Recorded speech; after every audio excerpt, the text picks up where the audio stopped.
Good day. This is Andy Darty again, bringing you an encouraging message. Today, I want to talk about having a biblical worldview and how important that is.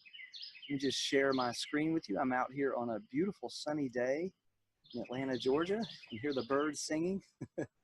So recently, in a church group that I lead, we completed a very enlightening study by Ravi Zacharias, International Ministries, and it's called Everyday Questions. And it's about worldview. And this was a really good study. And just in summary, I'm not here to advertise this study, but in summary, this study just does a great job of outlining just how important it is to have a biblical worldview.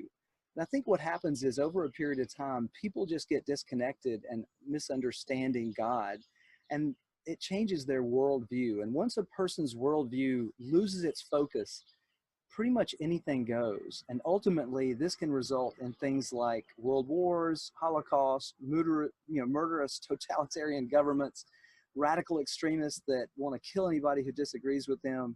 You know where I'm going with this. These realities can make us feel discouraged and fearful and intimidated. I mean, we see the news, people are being killed in worship services all over the world. And so I bet you're wondering, how is this an encouraging message, Andy? Well, really, I bring this to you because sometimes, we have to understand the bad news before we see the good news. So in response to all this uncertainty, this study from Ravi Zachariah basically says that we need to answer four principles in our worldview. Every worldview must deal with these four principles. And so I have them here on the screen for you. The first one is origins. Where did everything come from? The second one is meaning. Why are we here? The third one is morality, what is right and wrong. And then the fourth one is destiny, what happens when we die. Now for this video, I want to focus on just the first one, the question of origins. Where did everything come from? And particularly, where did we come from? The encouraging part is that this is just how blessed we are to have a biblical worldview of origins. And if you contrast that with today's worldview that's becoming pretty dominant now in America, the worldview that's really from a atheistic and agnostic view. Ravi's team does a great job, and they give us a couple of particularly poignant quotes here that I want to share with you. The first one is from Stephen Jay Gould, and it just says, "We cannot read the meaning of life passively into the facts of nature. We must construct these answers ourselves from our own wisdom and ethical sense. There is no other way." So if you think about that, the problem with it is that if we just rely on our own wisdom and there is no moral compass, that is exactly what becomes the driving force behind Nazi Germany, communist Soviet Union. It just doesn't get, any better than that. The other quote is that it says, "We animals exist for their preservation and are nothing more than their own genes, throwaway survival machines." And that's from Richard Dawkins. These two men are dominant leaders in the atheist world, if you will. And when you think about, there's just no hope in statements like that. These two quotes really bring out the bleak reality of atheism and a worldview that is not based on the Bible. And if we hold to a worldview that states that humans are just animals and throwaway survival machines, we're going to get what you expect from that. We're going to get a very bad outcome. In contrast, the Judeo-Christian worldview is firmly rooted in Genesis chapter 1. In the beginning, God created the heavens and the earth, and so on. We know the story.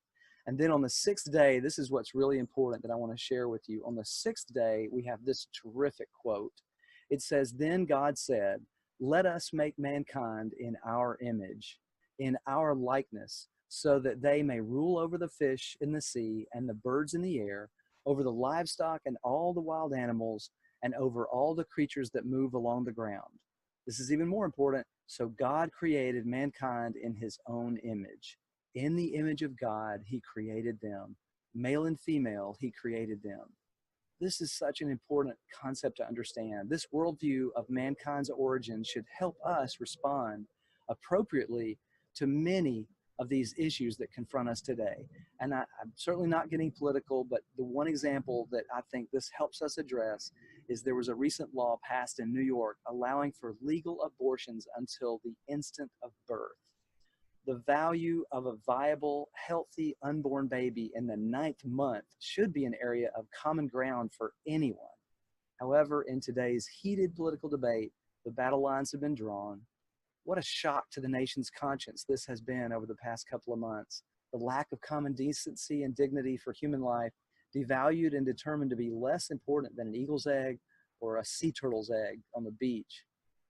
But with a biblical worldview, it's hard to grasp how anyone could, in good conscience, see this as a woman's rights issue rather than a life or death issue, a survival issue, a human rights issue. I can't think of many areas that are more black and white than the life and death of an unborn baby just days or weeks before birth. So my prayer is that this can be encouraging, that we have a strong biblical worldview, that we can all carefully consider what the Bible teaches about how valuable we are to God.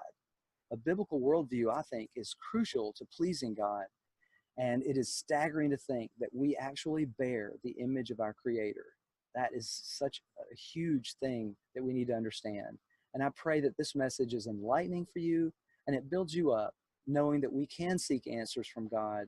May the Lord bless us with wisdom and discernment to see things through His eyes, with His worldview. Thank you for watching. Subscribe to my YouTube channel if you like these messages. Thank you so much, and God bless.